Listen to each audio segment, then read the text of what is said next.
And I'm very happy to introduce to Yonatan Appel from Upstream Security. A few words about his bio. As a CTO, Yonatan leads Upstream's product development with 20 years of technology development and product management experience in industry.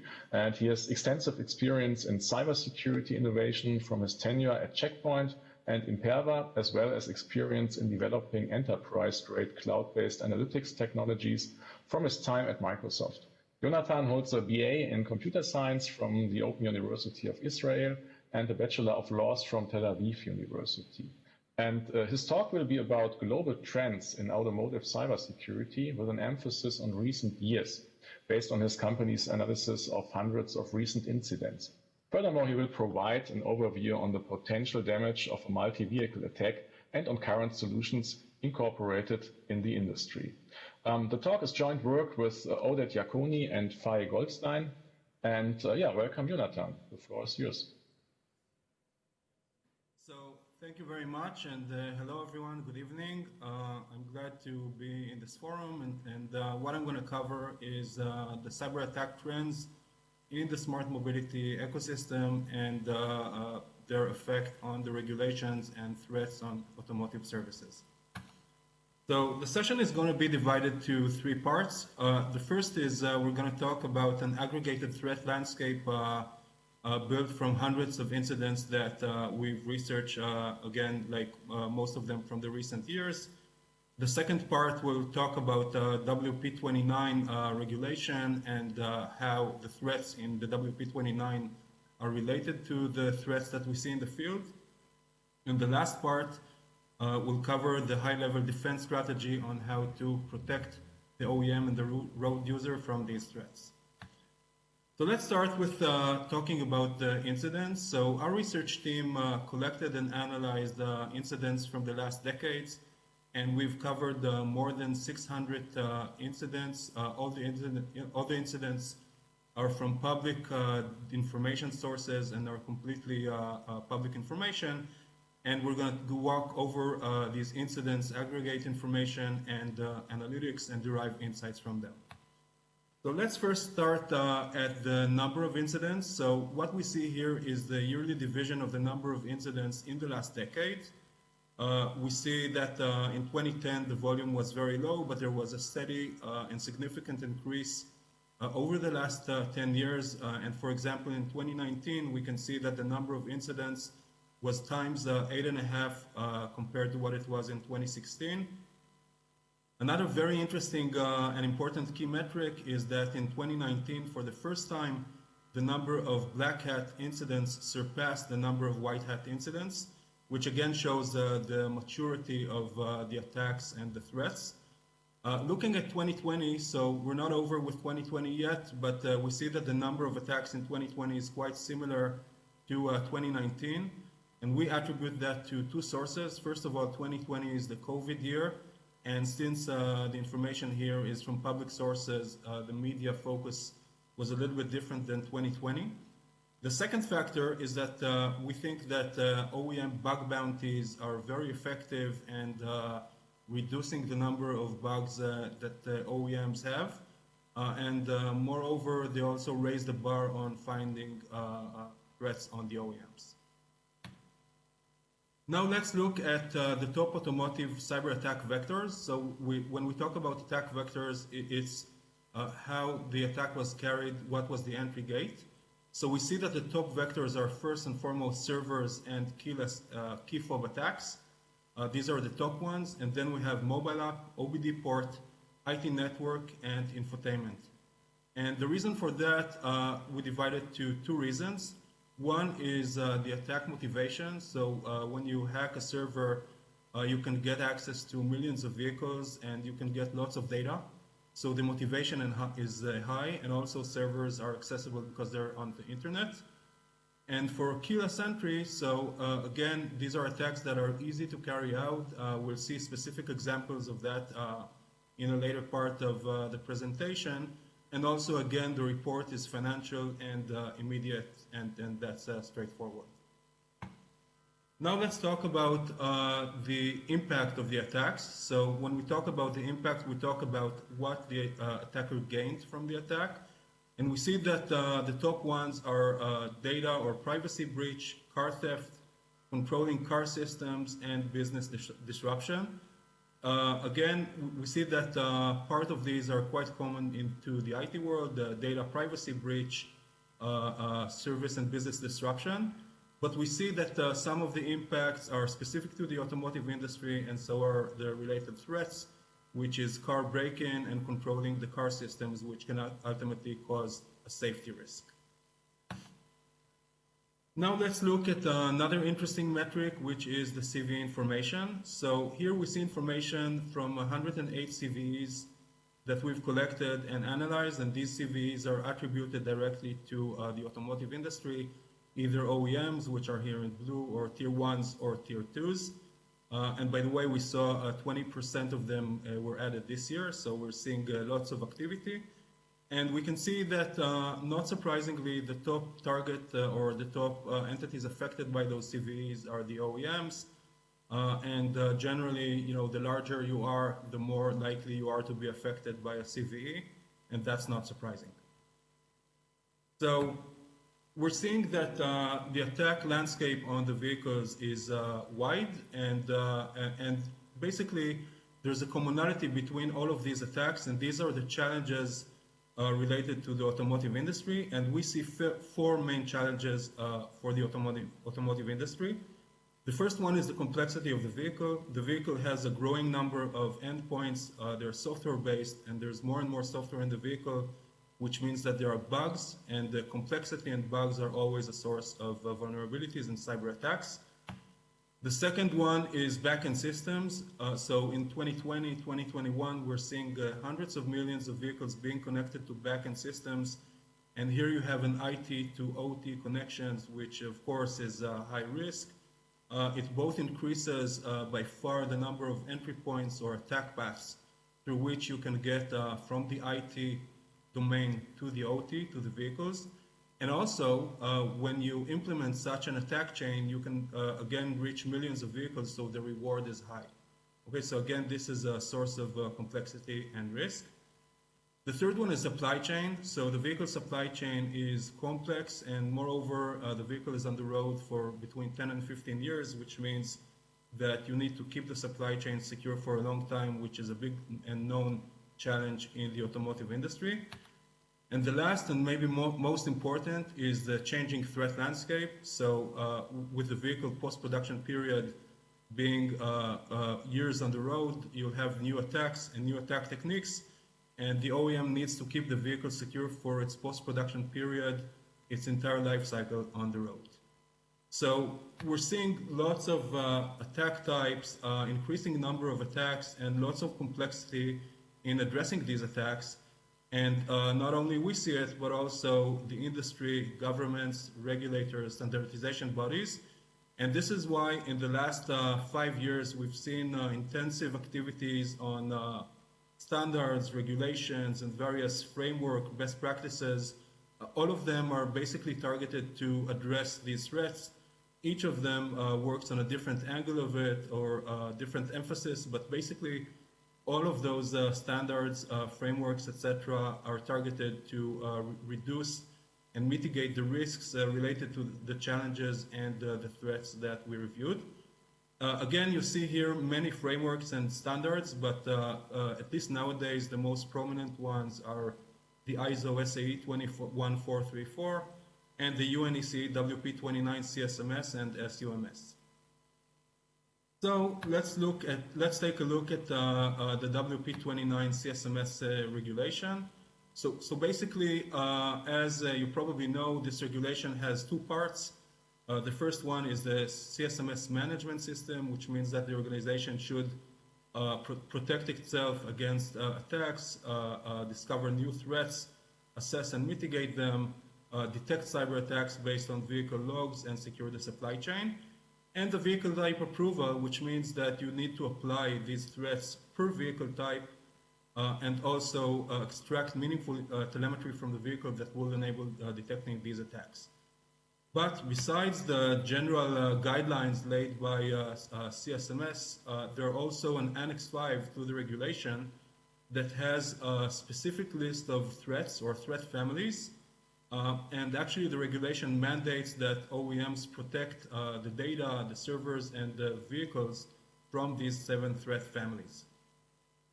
So let's take a deeper look at these threat families. What you see here on the top part of the slide are the actual 7 threat families: backend systems, update procedures, communication channels, etc. And on the bottom part of the slide, you see our own very basic and abstracted diagram that describes a typical mobility service. So again, each mobility service of an OEM is built differently, has slightly different data and protocols, but on the abstracted high level, this is the common structure to all of them. You see the vehicles, you see the communication channels, you see the automotive backend with telematics server, application server and OTA, and you see a mobile companion app.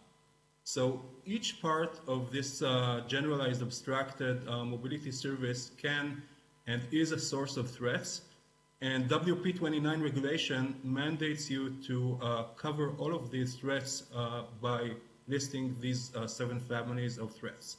So let's try and take a better look at each of this threat family using the incident information that we looked in the beginning of the presentation.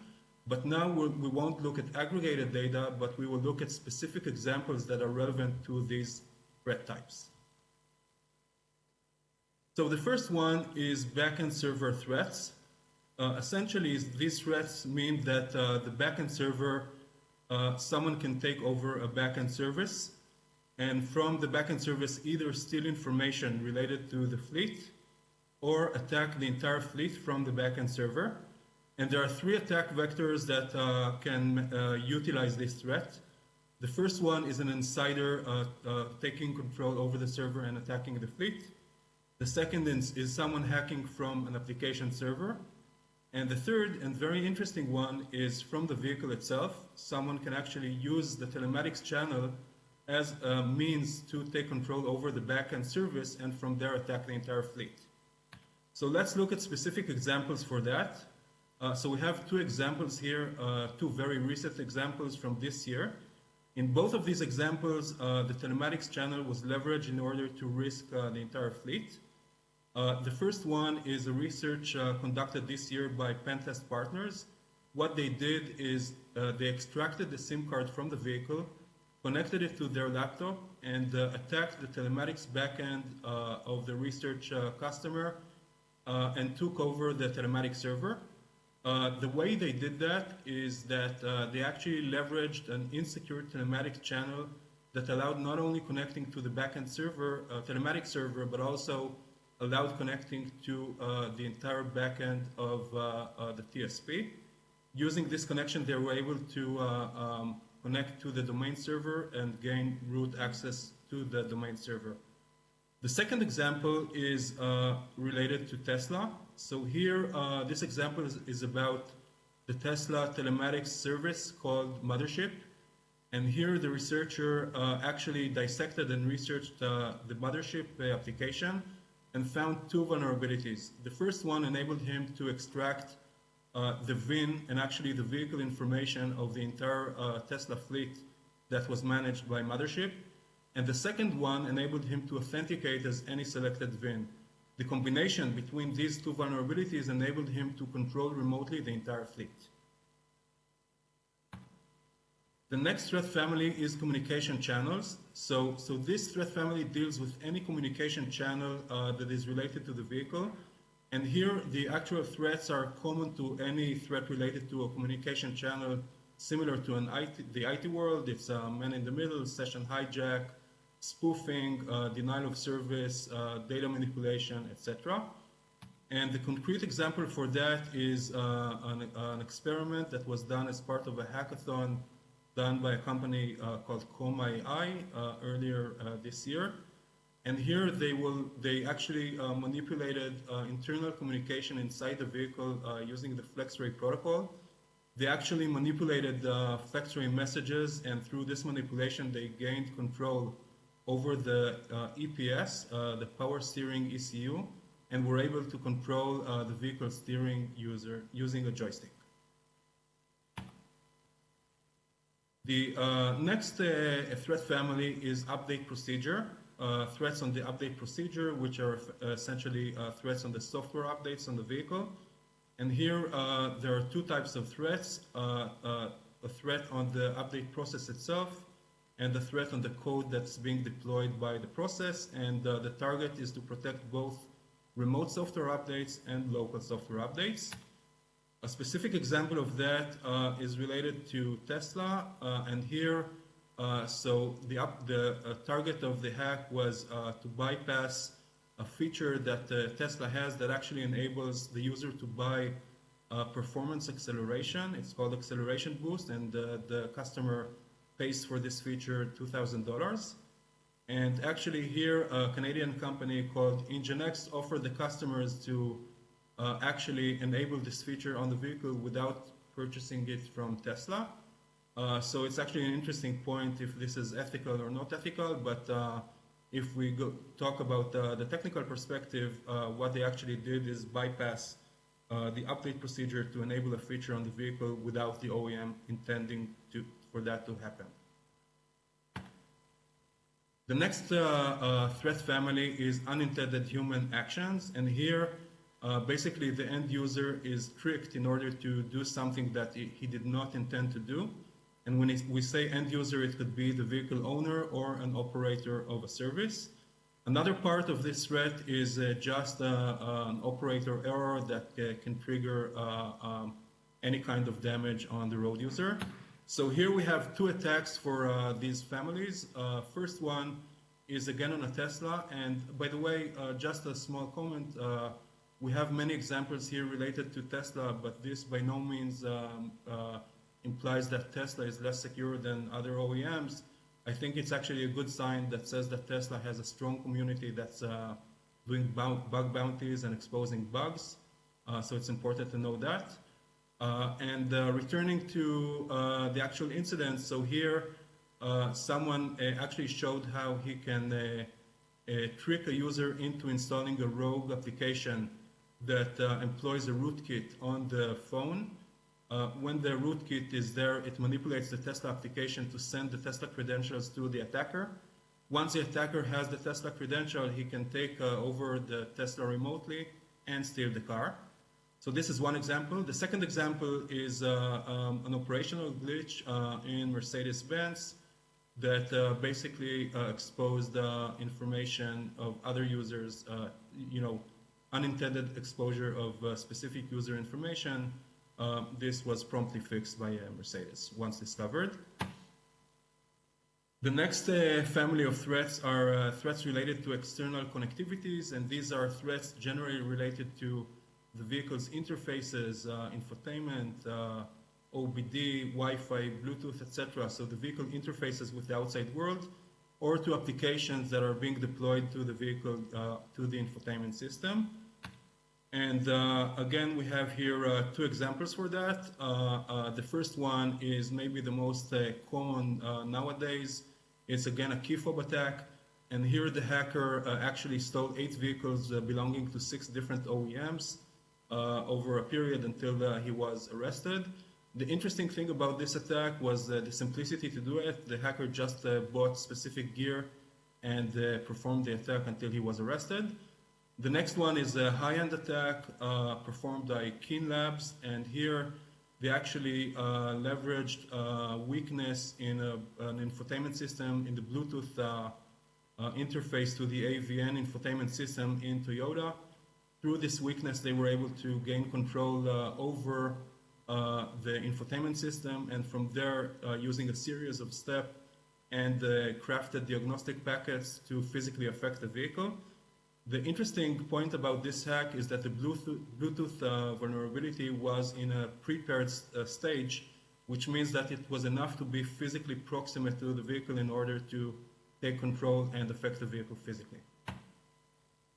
The next one is threat to the vehicle data and code, which is basically manipulating the code that runs on the vehicle and or changing, stealing, destroying data. And the example for that is a researcher that hacked an infotainment system of a Japanese OEM. He actually used a weakness where when he plugged the USB device to the vehicle, the data and the code in this USB device was run as root privilege. By doing that, he could manipulate the infotainment app to in the infotainment system to exfiltrate data from the infotainment, such as contacts, messages, location, and that could be done as a cron job, so it actually could be done over time. And the last threat family is it's called additional vulnerabilities, which is basically weaknesses in components, lacking of encryption, weak encryption, and these types of threats. And an example for that is something new in Tesla. So here, the incident actually enabled manipulation of data stored in the vehicle, that is dashboard, dash cam images taken by the dashboard camera. And this basically enables changing the location, changing time, and changing the actual content of the image, which basically is repudiation because you can actually claim that something happened by manipulating the data while it did not happen because you just took the images from the camera, manipulated it, and you create a repudiation attack. So, as we saw, there are many types of incidents, and the threat landscape on the vehicle is very broad, very diverse, and WP29 regulation actually mandates you to address these threats, but the threats are very diverse, and actually all parts of the WP29, all the threat families actually come into force with real incidents, as we've seen. So what is the solution? So let's first look at the general measures that are taken by the industry to solve the problem. And the first of them is improving security by design. So WP29 and basically all the regulations tell OEMs that OEMs and actually supply chain vendors, etc., that all components that are relevant to cybersecurity in the vehicle should pass extensive TARA. And we're seeing actually OEMs and actually everyone in the industry deepening their activities, which is very important for two reasons. First of all, the components and applications will be more secure, but if you do it in a smart way, you can also emit enough information to detect attacks over time and protect the vehicles against both known and unknown threats. The second one is regulation and enforcement. So we see the regulation, WP29 regulation, as a true driver to the market that accelerates and deepens security activities, and similarly ISO 21434 standard. Third is bug bounties, which again is very effective, and in fact, some of the high-profile incidents that we have seen in this presentation are a result of bug bounties. And the last two are super important and relate to post-production. Okay, the one is employing a multi-layered security solution, which basically looks at post-production at information from the vehicles, communication channels, and mobility applications to detect threats and attacks in real time and mitigate them.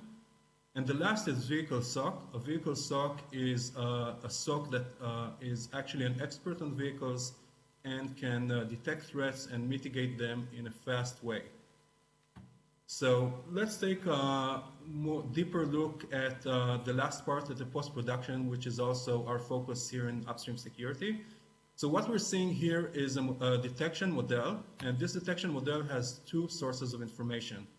First one is telemetries, and according to this model that we use, telemetries are collected from the vehicle, communication channels, and mobility services, and all of this is ingested to the centralized detection systems, normalized, and based on this information, real-time detection are applied. The second one is a threat feed. So you need an automotive-specific threat feed that will feed new and upcoming threats to the system so that they can be addressed in a timely manner. All of this information is processed by a multi-layered model, starting with in-vehicle security and in-vehicle data analysis, going through communication channel security and protocol inspection on the telematics protocol. Then you're going to do mobility application security, which looks at mobility application and mobility transactions end-to-end from the mobility applications to the telematics and all the way up to the vehicles. Next layer is fleet monitoring, which is a behavioral layer that looks at the behavior of the entire fleet for centralized related detection. And the last is IT security that's targeted to address the IT to OT connection. All of this detection data is fed to the vehicle SOC, orchestrated, analyzed, and as a result of this process, a mitigation process is applied. There are two types of mitigations, fast mitigations and immediate, such as blocking communication to or from a service or from a vehicle, or notifying the driver, etc. And there are deeper mitigations, such as software updates. So this completes what I wanted to say, but everything that I presented is just a small part of the research work that we're doing. And in fact, in December, we're going to publish the 2021 report, which analyzes threats, both specific and trend level on 2020. And of course, you're welcome to contact us and get more information and get this report. You can do that by contacting us on LinkedIn or subscribing to our newsletter.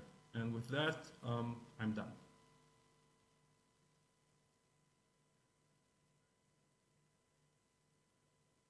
All right. Thanks so much, Yonatan, for the excellent overview of this broad and diverse area of automotive cybersecurity.